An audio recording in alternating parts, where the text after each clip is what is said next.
Hi, I'm Katie from katiescucina.com, and today I have with me my friend Ricky Lee from tastychomps.com, and we are here to talk about his brand new book, The Food Lover's Guide to Orlando. So Ricky, thanks for coming over. Thanks for having me. And let's dive into this book because it's great. This is a great resource if you live in Central Florida or if you're going to be vacationing and you don't want to just eat at all the chains, you really want to get to know Orlando. We have so many great places to eat at. So let's get started. How did this book come about and start? Well, I was actually asked by the publishing company Local Press about a year ago. So it took about a year to research and get it all together.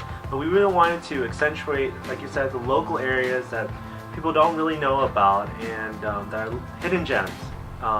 And it's organized by different regions like north, south, east, and west, you know. And it's perfect. So if you're, staying in the iDrive area, there's a whole section on the Universal iDrive area.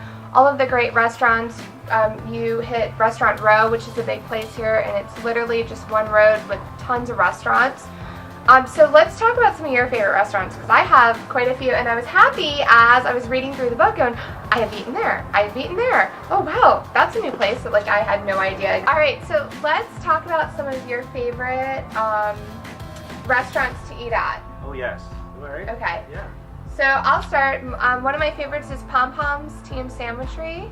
It's off of Bumby, I believe. Yeah. And they have local sandwiches and teas. I love their Fu Manchu. Oh, I haven't had that one. I've had the Lowrider, which is a Mexican sandwich. So yeah. So what's one of your favorite restaurants in that area? Ooh, that's pretty much like in the Mills 50 area. Yeah. One of my places is this little mom and pop place called Banh Mi Nha Trang. It's specializes in Vietnamese subs, and the family used to be in Vietnam. They used to bake French bread out of their house and stuff, and they set up a little shop there, and it's really cheap, $3 a sandwich. Oh wow, that's great. Yeah, it's really good. I am gonna have to check that place out. Another place I love, there's a nice little write-up in here, is Anna's Polish restaurant. Oh yes. I'm Polish. My husband is 99.9% Polish, so we eat a lot of Polish food, and I love Anna's. It's great Polish home cooking. And the other Polish restaurant in town is Polonia's. It's a little further away. Also great food. Let me think about, let's see, I know Gino's Pizza downtown. Love that for a late night snack, maybe after hitting up the bars. It's a great pizza either way. Pine 22, it's a burger joint. They have all natural beef there? Yeah. What about, let's talk about the Disney area, because a lot of people, do come to Orlando for Disney. There's so many great restaurants inside the park area and outside. What are a few of your favorites? Just outside of Disney, at one of the hotels, at the Carib Royale, is the Venetian Room. And they have excellent service. The waiters are dressed up in tux, pretty much, kind of like Downton Abbey style. And their food is just excellent. Alright, so let's talk about the iDrive area, because that's also another popular destination for tourists and for any Central Floridian. I mean, it's kind of like the main hub. They have a ton of different entertainment and tons of restaurants. My favorite in that area would probably be Taverna Opa. It's a Greek restaurant. It's a lot of fun, and they have great tableside hummus. Love their hummus. Yeah, so it's really good. What are some of the other restaurants in that area that you'd recommend? Well, International Drive has quite a variety of various, actually, international-style restaurants. For example, Nile Ethiopian. They have probably the only Ethiopian place in town right now with their food is really good. And also, we have quite a growing Brazilian population in Orlando, and there's quite a small area of Brazilian markets and bakeries and restaurants, and one of them is called Pau Gostoso. They have this great Brazilian burger that's the bakery. Alright, so let's hop over to Winter Park. I went to college in the Winter Park area, so I'm very familiar with a lot of the restaurants over there. I spent many lunches and dinners at Pizzeria Valdiano, and I know that is also featured in the book. Of course, there's Tibby's New Orleans Kitchen. Great little taste of New Orleans here in Central Florida. What are some of your other favorites in the Winter Park? I mean, there's so many great restaurants.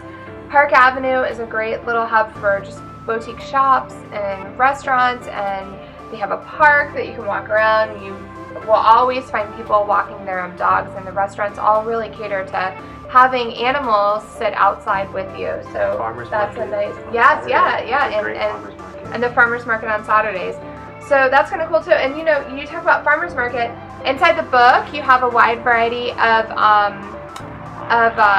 farmers markets that are mapped out. Events too, calendar events like food events, festivals, and weekly farmers markets. Just everything you need to know. I love it. Yeah. And so last but not least, we have a recipe section. Yes. And there are recipes there for from some of the various chefs in town, and also food bloggers. Yes. And thank you for letting me contribute. I contributed my grandmother's potato salad, which is a perfect potato salad. It's a vinaigrette-based potato salad, so it's perfect for entertaining in the warm summers or just hot Central Florida days. You can you won't have to worry about it spoiling too quickly because there's no mayonnaise in it. So it's a great, simple recipe. And there's so many other great food bloggers. Aggie from Aggie's Kitchen also has a recipe in here. Julie from The Little Kitchen, as well as a few others. So anything? Local chefs. Yeah. So is there anything else you'd like to tell us about the book? It's available at Barnes & Noble and on Amazon.com, and hope you get it. It took me a year, and it's a lot of research and a lot of good work, and I'm very proud of it. Very happy to have Katie a part of it. Yeah, well, thank you so much, and you should be proud of this. This is a great book, and you can find more information about it at tastychomps.com, and for recipes, visit katiescasina.com.